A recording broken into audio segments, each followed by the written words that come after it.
Hey guys, this is Mel, and I'm back to talk about Supernatural, specifically Season 2, during my rewatch attempt of the series before Season 15 starts. So today is Monday, August 5th, 2019, and I just finished watching Season 2. It took me over 4 days, not continuously, but 4 days to complete it. So now I'm ready to talk about it. First off, huge spoiler alert. If you haven't seen the series, I was just not watching this just because even though I'm only talking about Season 2, I do talk about future seasons as well. I don't mean to. Sometimes it just pops into my head. Sometimes I make comparisons of like, oh, that tie-ins to what they did before and not realizing it ties into it. So I might do that. So huge spoiler alert. So just be aware of that. Also, my other video reminders are up on screen. Take a moment to remind yourselves of those. Also, this is, as if I counted correctly, this is my 612th video. According to YouTube, it's going to be my 614. I don't know why or where those other two videos are. But on my count is 612, so I figure I might start numbering them off. But anyways, that's just for my own records. But before we get started, and I put the timer on, I'm hoping for 20 minutes. But on screen is my plan for today's video.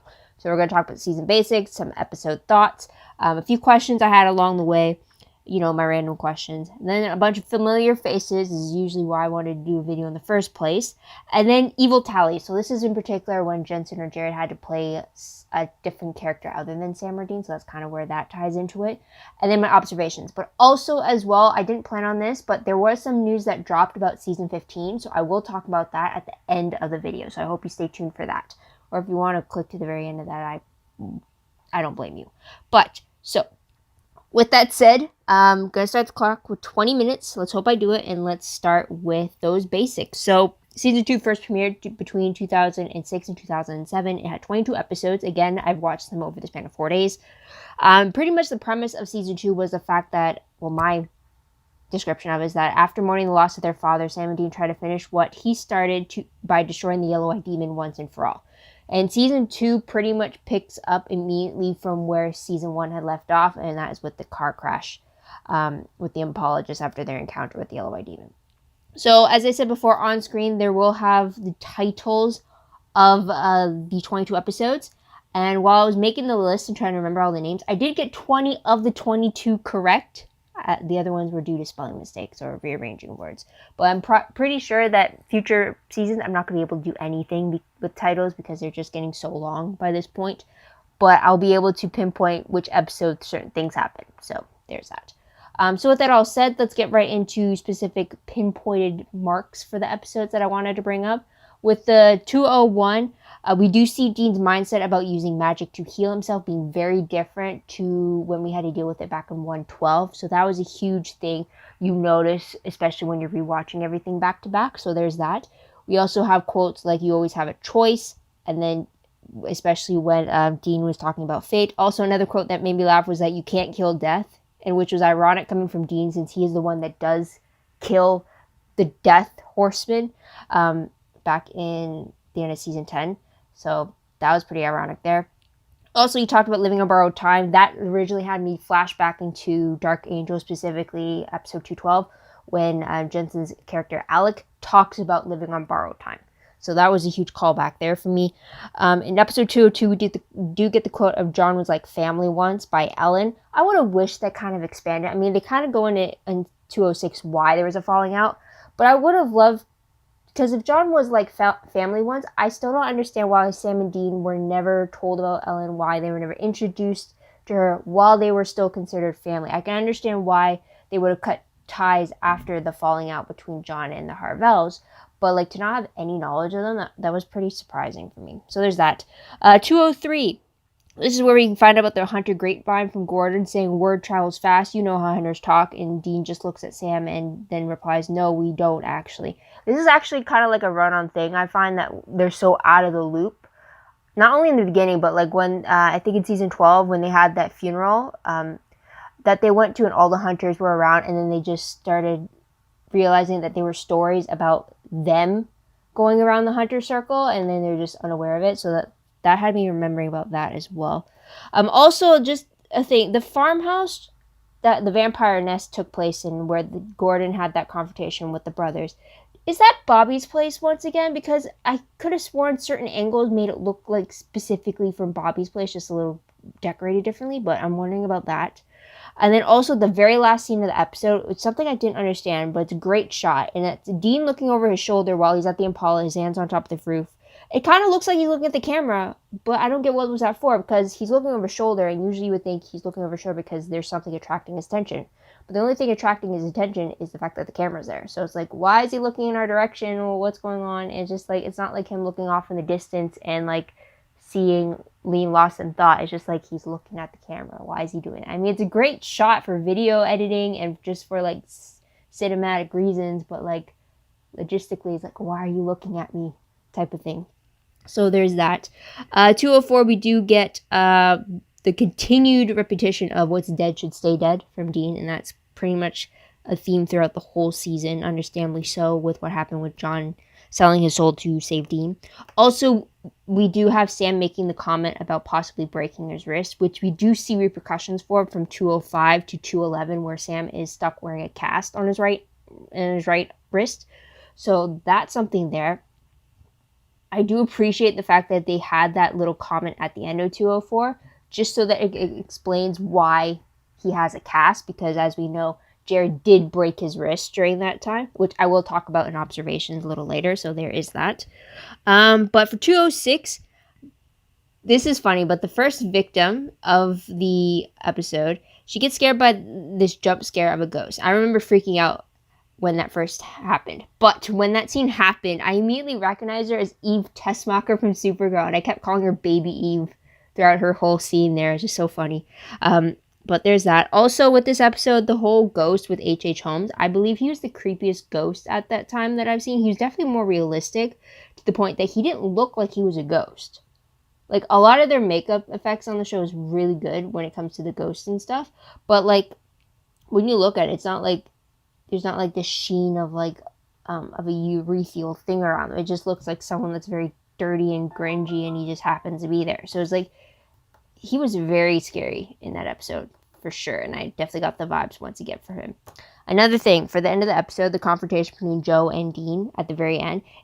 It makes no sense to me, but if Joe did not want to talk with Dean after finding out what happened between their fathers, I don't get why she would still leave through the front door where she knows she's going to run into them. I mean, there is a back door. You could have just stayed inside. You could have just stewed away in your anger in another room in the roadhouse if you did not want to see Dean. So I feel like she kind of did, even though she told him, like, go away and, like, I don't know. I have issues with Joe. We'll talk about that later, though. So there is that. Where did I end off on? All right. 207. Now this is where you see them in police custody, getting interrogated and all that. I remember when I first saw this episode, and I still feel it now after watching it a second time, is feeling very impressed by the brothers and how they're so synchronized when they weren't together about their alibis, about their stories, and just the level of knowledge of very numerous things that they have is just phenomenal. It's something that also comes back to play in 208 when the quote that Dean says, "We know a little about a lot of things, just enough to make us dangerous." That is absolutely my favorite quote that is truly descriptive of the brothers, because they truly do know a little bit about a lot of things, which does make them a little deadly at times. So it's just like, that's like the perfect quote to summarize the brothers for sure. So there's that. Also, this is the episode where we find out that Dean is officially on the FBI database, and Sam's a little jealous that he is not, at this point at least. So there's that. Also, 209, Crow and this is where we get Dean admitting that he's finally tired of being a hunter and the burden it carries him, which is kind of different from season 1, where we kind of learned that he's kind of embraced it. I think really losing John just really shifted his priorities, so it's kind of like he really feels the weight of like losing so much. So understandably, and there's that. And then also, this is where we get the winter break in the season, and then we go straight into with new episodes. There's a lot I want to say about 211, but that's going to pop up in my parallels because it's huge parallels in this episode in particular. For 212, this is where we get Sam and Dean escaping by pretending to be SWAT members, and I remember feeling, again, very impressed by their resourcefulness in that as well. I don't know, I just find every time they pull one over on the police is just hilarious, and also just truly shows how much more skilled they are. So there's that. Could you imagine if Sam and Dean, if they weren't hunters, if they ended up being cops, just how much, but still with the same skill set that they have, it'd just be like, yeah, no one's escaping from them at all. So that'd be pretty interesting to see. With 213, this was actually the first time we get the mention of the Archangel Michael. This is actually the first time that they bring in the question of religion and if the God exists and angels exist and stuff like that. Even putting in the first question of God's will being a possible thing, which I'm still questioning after all these years, especially with the whole idea with what happened in the season 14 finale and how God's actions kind of put to question, well, do we actually have free will, or has everything been predestined and made it look like we've had a choice in what we do? That's the question there.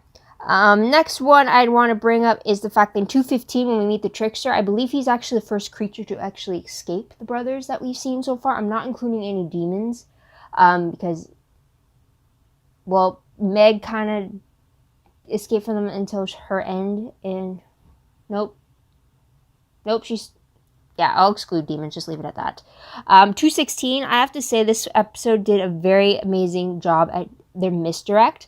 I remember when I first saw this episode that what threw me off from the fact that that Molly was the ghost was her ability to interact with the brothers physically. Like, she was able to interact with objects, she was able to grab a hold of the brothers when needed to, and like, she didn't seem like a ghost. Like, sometimes she didn't act like one, first off.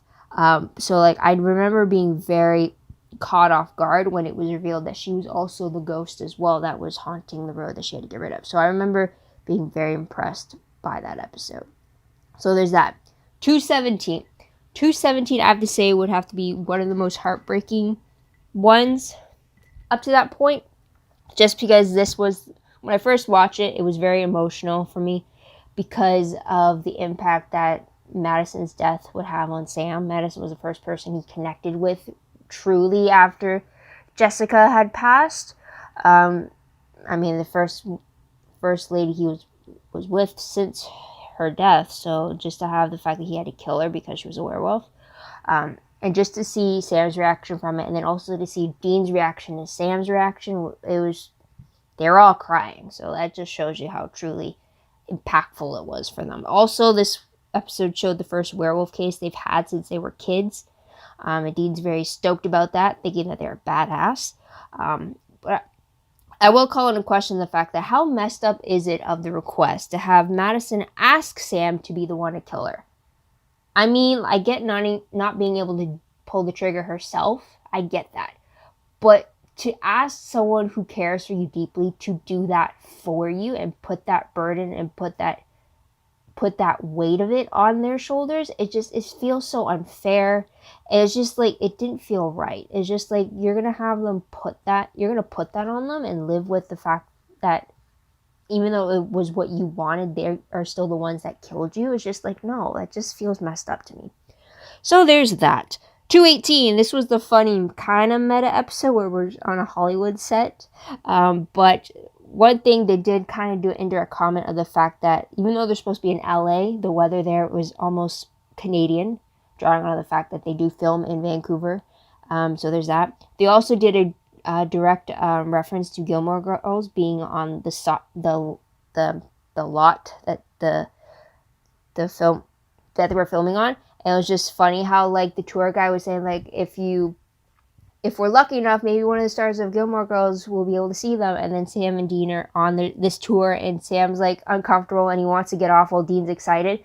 I just felt like, well, as we know, Jared was on Gilmore Girls as Dean. But I thought it would have been so hilarious that if on that tour guide, as they're about to leave, there's an actual Gilmore Girls fan with the shirt on, and she takes a double take look at Sam, just to be like, wait a minute, is that not type of an issue? Kind of further calling on the back that, like, he's from it. That would have been hilarious, but I know they would never do something like that.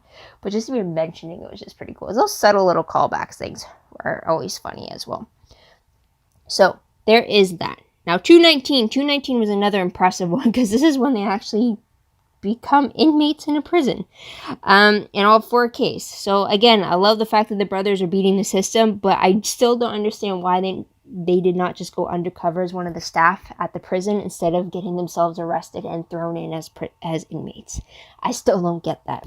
Also, this episode, we had Dean making a comment to Sam about, you from Texas all of a sudden? Funny, because both Jared and Jensen are from Texas. So there's that. I didn't even notice that at first, the first time around. It's not only now that I do. Also, I do like the comment Dean makes about how, like, we may not be saints, but we're loyal and we repay our debts. That says a lot about their characters. I'm just saying right there. Also, another thing that really angered me in this episode was Hendrickson. Not just because he was in it, but because he was just such a, excuse my French, but a patronizing dick toward the lady lawyer, and claiming like she wasn't a grown-up. He's like the grown-ups are here to do your work, and he was dismissing her. I was like, you asshole. I mean, like, really? So the fact that she kind of lies to him and kind of gets him looking the other way so that the boys could do their job was just like, yes, she just gave you the theoretical middle finger to you, Hendrickson. It's like you shouldn't have called her patronizing things. So I just remember feeling very angry when he did that. So there's that. Also, the random fact that Sam confirmed that Dean didn't smoke in this episode, because they brought it up a lot this season, actually. The fact that whether they did or did not, which I didn't realize before. So there's that. Okay, 220. Since we got 217 being heartbreaking for Sam, 220 we had it being heartbreaking for Dean, as he had the opportunity to live out a perfectly normal life where his mom never died, and yet realizing that it was all because the genie monster, had manipulated reality for him to believe that was what was happening while it drained his blood. So it was just very heartbreaking to see Dean having to pick which way to go and having to decide that no, he has to leave what was deemed his perfect world. So that was sad there. Also, into the two-part finale, 221 actually has Dean shouting for Sam both at the beginning and at the end of the episode. Didn't realize that at first. So there's that. The second part has Bobby getting really angry at Dean for selling his soul, rightfully so, but I really don't recall Bobby ever getting that heated before towards the brother. Irritated, sure, just over the ridiculousness of things. Of course he has, but I don't think I've ever seen Bobby being this fuming mad before. I could be wrong. It's been a while since I've seen all of the series, but I just don't recall that much anger from him before. So there's that.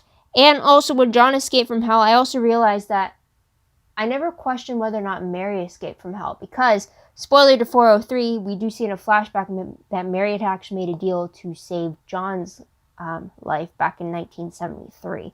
So Mary made a deal to save John, so her soul should have been in hell. John made a deal to save Dean, so his soul was in hell, and now Dean made a deal to save Sam. I mean, what is it with these Winchesters, right? But we never saw Mary, or had to be questioned that Mary's soul was in hell. I mean, we did see her be a spirit in episode 109, but was that the reason why her soul was never in hell? Or is that because instead of her soul going to hell, her soul became a ghost type of thing, and that's why? It's like, I never brought it into question like that before. So that's something there. And well, that took 20 minutes in itself already. That's bad. Okay, let's move on to questions, random questions really. For 203 specifically, if the opening victim was a vampire, then how did she not escape Gordon, the human hunter? I mean, she has super speed. Why did she not use it? So it's just, that was a thing there.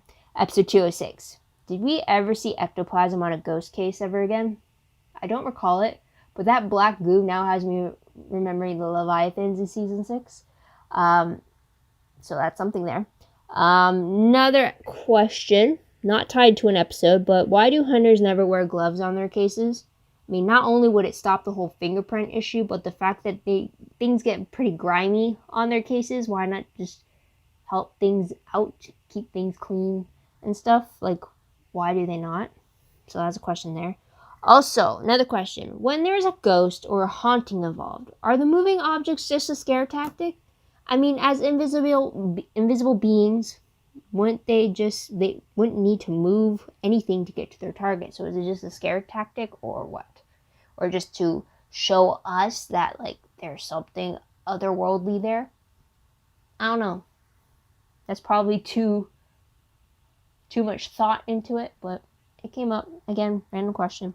214 question. That binding link that trapped the demon inside Sam. Question A.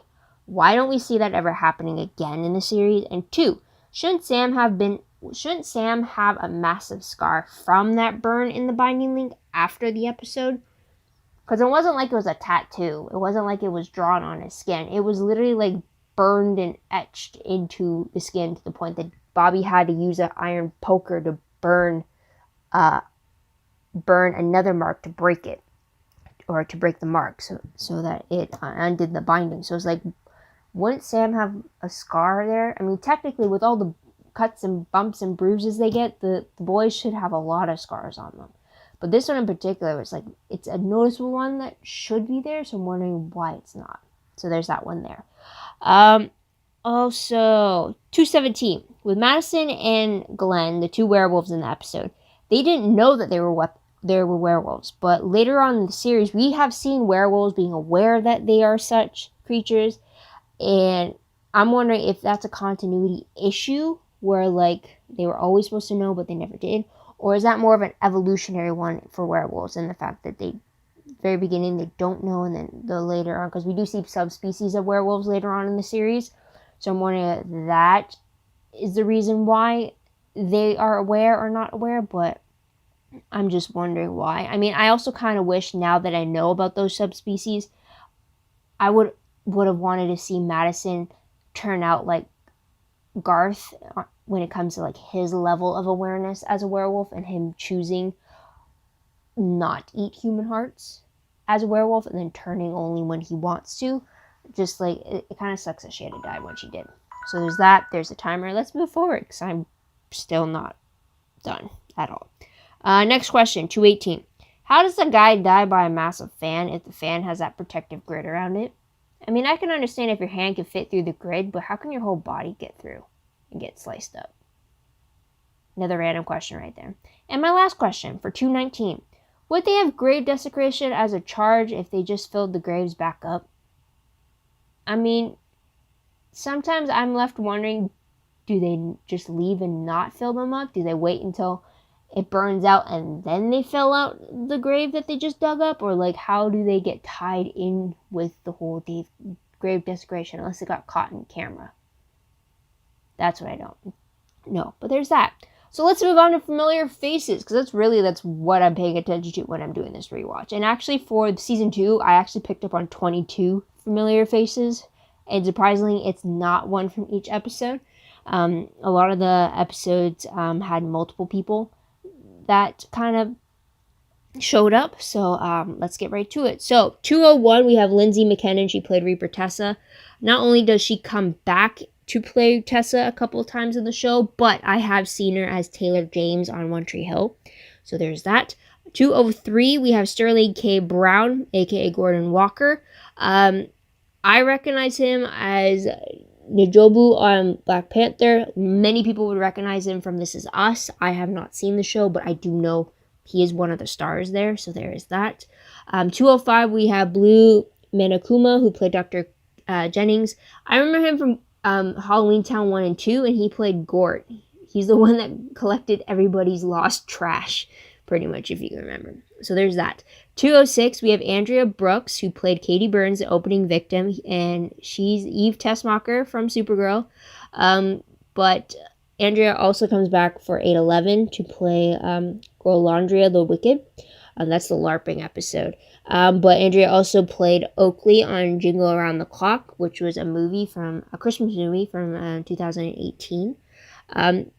There's other minor roles I could recognize her in if I rewatch the episodes, but it was like one episode appearances.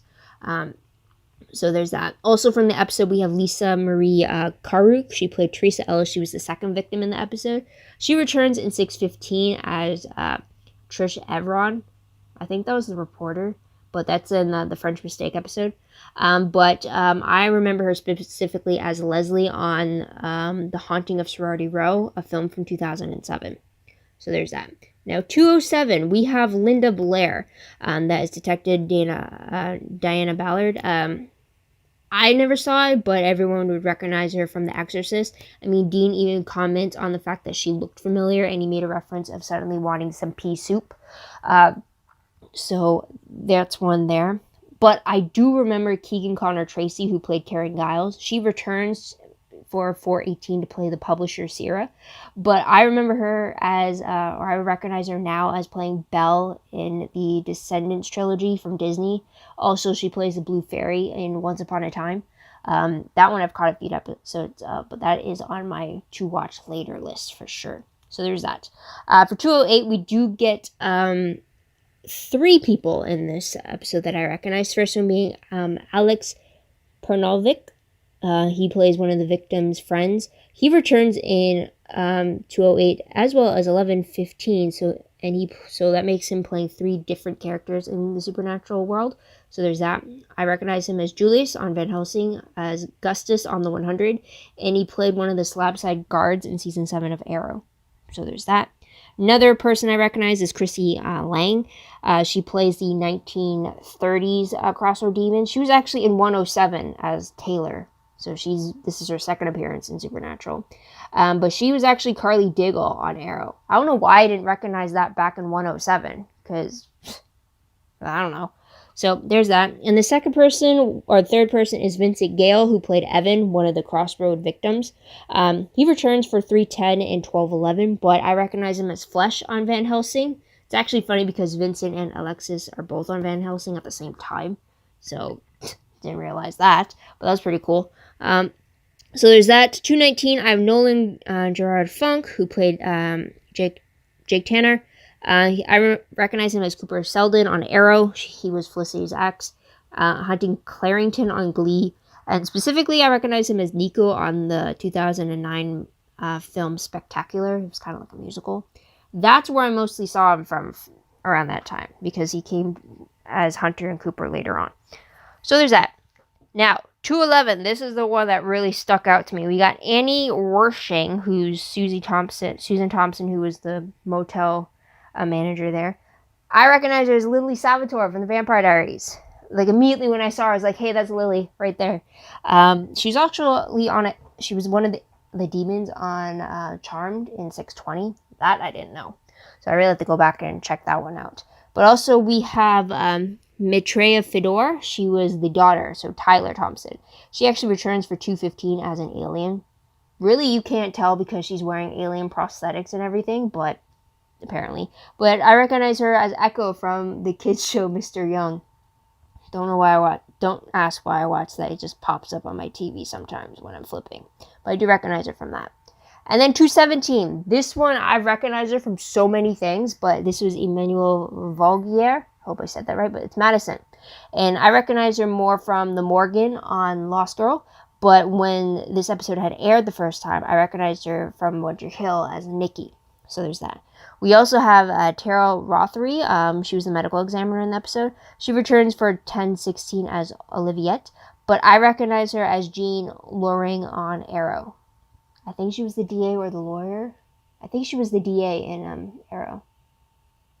She was someone against Oliver. I don't know who the character was, but she was like familiar. Like, or no, she wasn't against Oliver. Wasn't she on his like council when he was a mayor? I don't know, but I could have sworn I saw her for something else. But that's where her credits have me pointed to. Like, yes, okay. So there's that.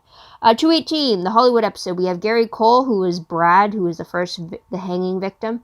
I recognize him as Mike Brady in the Brady Bunch movie back in 1995. There's also Reagan Burns, who played McGee. Recognize him as Bennett James from Dog with a Blog, another Disney show. And he was also on a few other Disney TV shows as well, too. And third person was Torrance Coombs, who played Mitch, one of the actors on the Hellraiser set.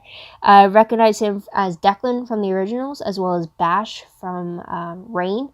I've never fully watched Rain, but he was part of the main love triangle. So there's that. 219, I have 2 as well from this episode. We have Jeff Kober, who played Randall. I recognize him as Jackson Ward in 120 of Charmed, which is like, what, back in 1999? Wow. Okay, so there's that. Also, Garwin Sanford, he played Deacon, the prison guard that they were helping out. He returns for the French Mistake episode as Jim Michaels. But he was the head priest in 216 of Dark Angel. He was Justin Claiborne in 509 of Arrow, and he plays Paul Nall, Nia's father on Supergirl. So there's that. 220, we had Michelle Borth, who played Carmen. She's actually recognizable for me as Catherine Rowlands on Hawaii Five-0. And then we have 221. Now, this one surprised me. 221 is Jessica Harmon, who played Lily, the one who had the electrocuting touch. She returns again in 905 as Olivia Camrose, which was a surprise for me as well. But also the fact that she's Nyla from the 100. Like, I couldn't place her, and, like, when I saw Lily, it's like, she looks familiar, and I can't place her. And then when I checked out the credits and saw that it was Jessica Harmon, I was like, no way. That can't be her. And then I checked, it was actually confirmed that she's Nyla. It's just like, wow. So it's like, that was a huge surprise right there for me. But that was pretty cool too. I didn't realize that she was there, what was it, 13 years ago? Wow. Okay, let's move on. Evil Tally. So again, this is when Jensen or Jared had to play another character outside of Sam and Dean. So whether it's a shapeshifter or it's some other reincarnation. So, if we remember from season 1, Jared had 2 instances when he wasn't the Sam that we know, and Jensen had 1 instance in season 1 when he wasn't Dean. So, for season 2, for Sam, we have 214 when it was Meg possessing Sam. So, there's that. And then in 220, I'm going to kind of count this because it was Wish Reality Sam. It wasn't actually the Sam that we know, so there's that. But with Dean in this season, he was still Dean. Jensen played Dean for the whole thing. He wasn't any other version of him or another character pretending to be him. So there's that. So we're at a tally of 4 for Jared being Sam, and then we have only 1 for Jensen being Dean.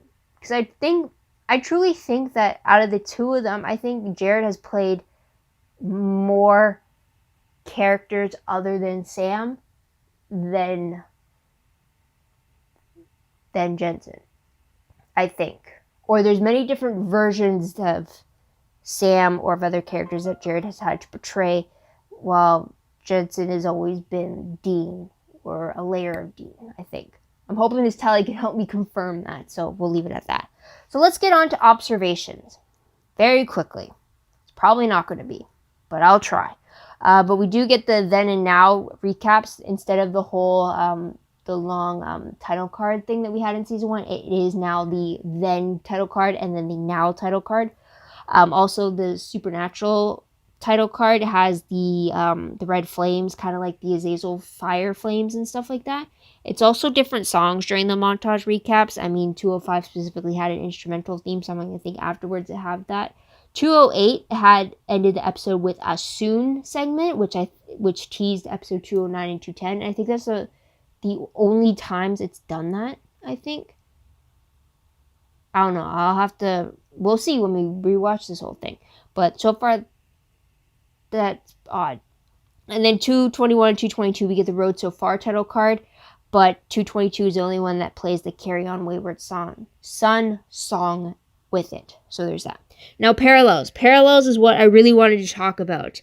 And I figured I'd rather lump them all together like this. So in 201, we do have the parallel of Dean's monologue to John when he was a ghost, paralleling his own monologue to Mary back in later on in 1222. Also in 204, Dean has his roadside confessions with Sam. This parallels to the one he does in 410 when he talks about hell. In 209, we do get the parallel with 209 with 616, with how they dealt with the Croatoan virus first, the whole conworm possession thing, where how they weren't sure who was not themselves, and kind of like the whole are you, are you not you type of scenario. So with coronavirus, it's like, are you infected, are you not, are you going to turn against me? And then conworm is, do you have the worm in you or not type of thing. So there's that. 209, we do have the whole I need to make a call moment between the demons at the very end of the episode. You get Dwayne in 209, and then you got Meg in 111. So there's that. And in episode 211, this is where it had huge parallels with episode 103. This is the one I really wanted to talk about, because like Now, once I saw the episode and really started thinking about it, there's so many parallels. Now with Dean, Dean was the one that was the main rescuer in 103, and then 211 you get Sam being it. So between 211 and 103, you have Sam rescuing Tyler versus Dean saving Lucas, and they were both done with them emerging from the water in slow motion. So you do get that.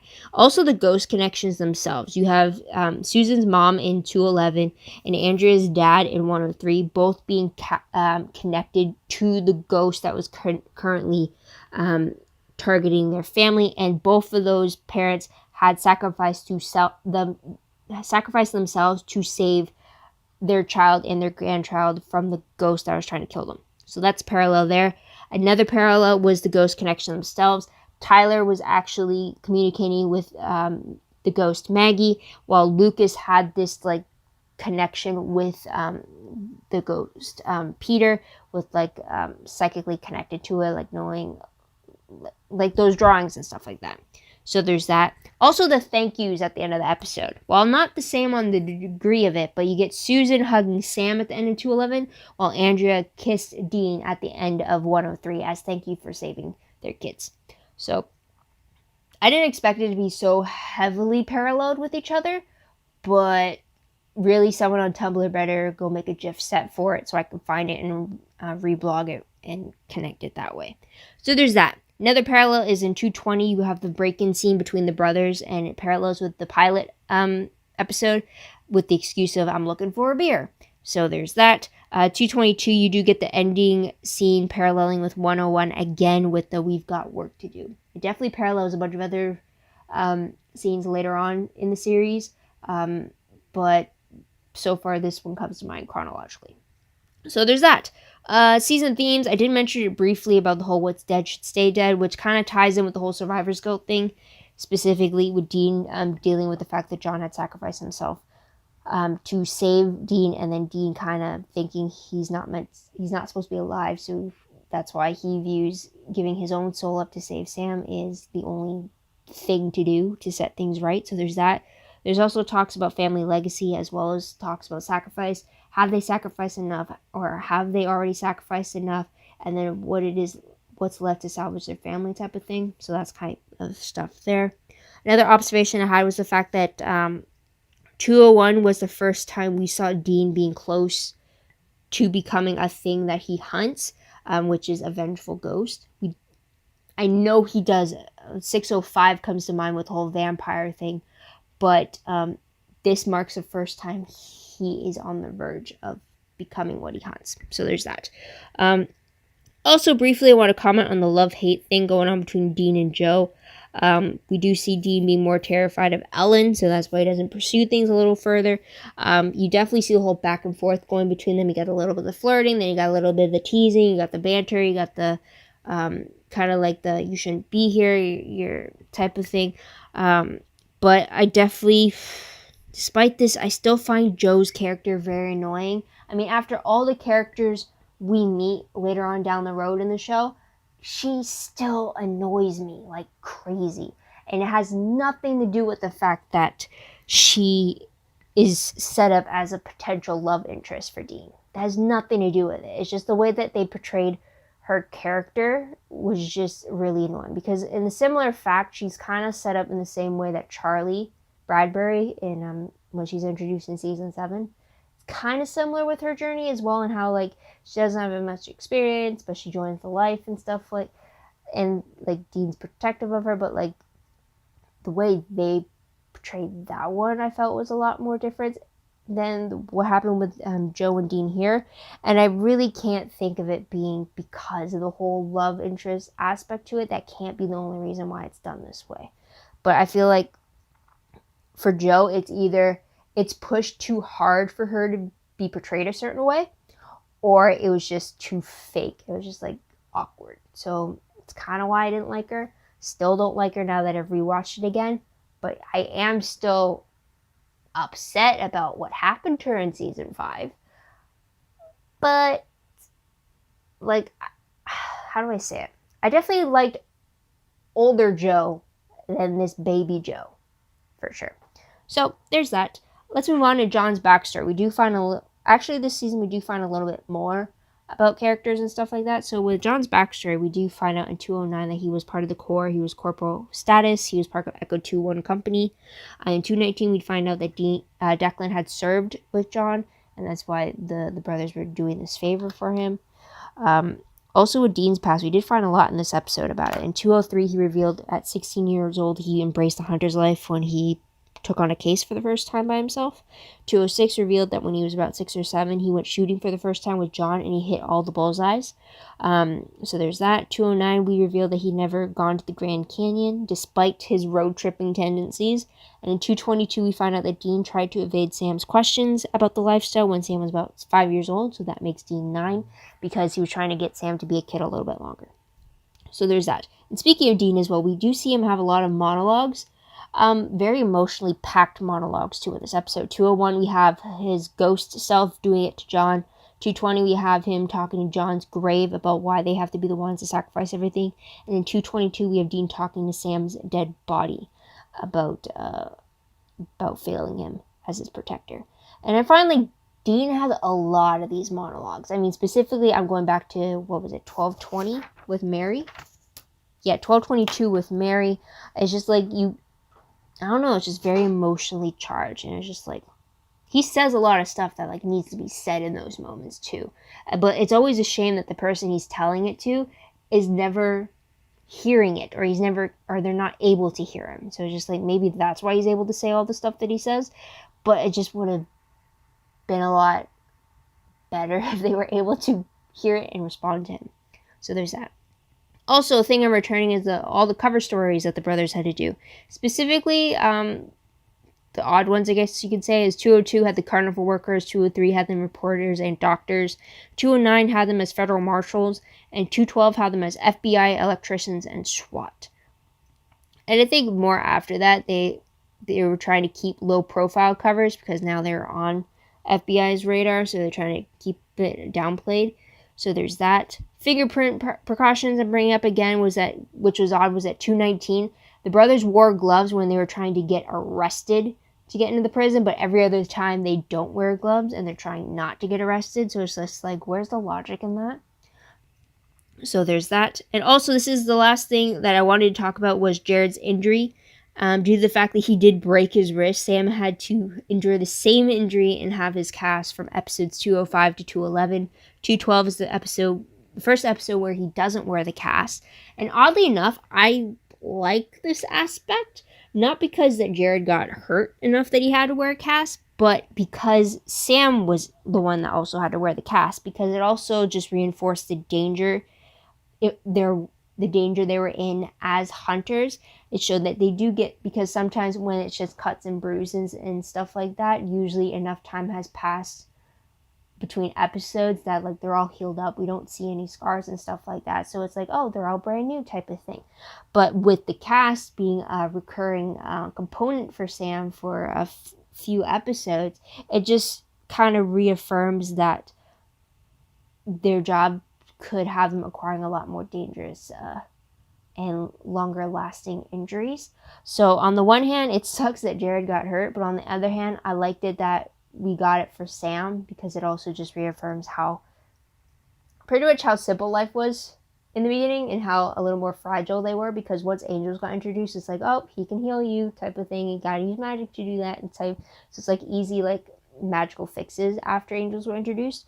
But in here with the whole cast, it's like, oh, they're still human. It's like that good reminder that they're still human. They're still regular people like the rest of us. They just have a very impressive skill set, but they can still break like the rest of us. So it was just a cool, subtle reminder, and that came out of a very bad injury for Jared. So there's that. So with that all said and done, I'm definitely twice as long that I thought I would be. But to be fair, a regular episode of Supernatural is about 45 episodes, 45 minutes, shoot. And I just talked about 22 of them, so be that what you will. But anyways, I'm going to talk about the season 15 news that I said I was going to talk about. So since today's August 5th, articles were starting to come out about the Television Critics Association summer press tour that happened over the weekend, specifically Sunday for Supernatural, as they went for the last time. Articles kept talking about, I'll even put a link on screen and down below of what I saw, but pretty much quoting Jensen for saying, it's a long journey that I don't think is ever going to be over. I think we're going to go away for a while. For how long, I don't know. Now I'm freaking out about this because on the one hand, the article had it like set up with the fact like, could a spin-off be coming? Could a revival or a possible like limited episode series or a possible movie return could happen? And I'm thinking, whoa, slowed up. Let's talk about the fact that he's saying, I think we're going away for a while. The fact that they're opening, and then he says like, are there talks about projects coming up later on down the line? No. Is he open up to it? Of course. He's not going to burn those bridges. But let's comment on the fact that going away for a while. Am I left to believe that the brothers are not going to die in the series finale? Because I'd be so relieved by that. Because if they're just going to go away for a while, then that could always mean they're driving off into the sunset to do another case, and I could see them again someday. The fact that their journey could still continue even though I might not see them for a while. It's like, okay, I'm all for that. I am all good with that. Just don't kill them off.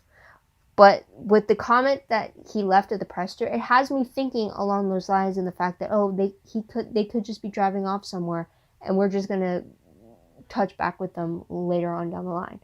So it's just like, I'm liking that a lot more than the possibility of them going out with the Big Bang.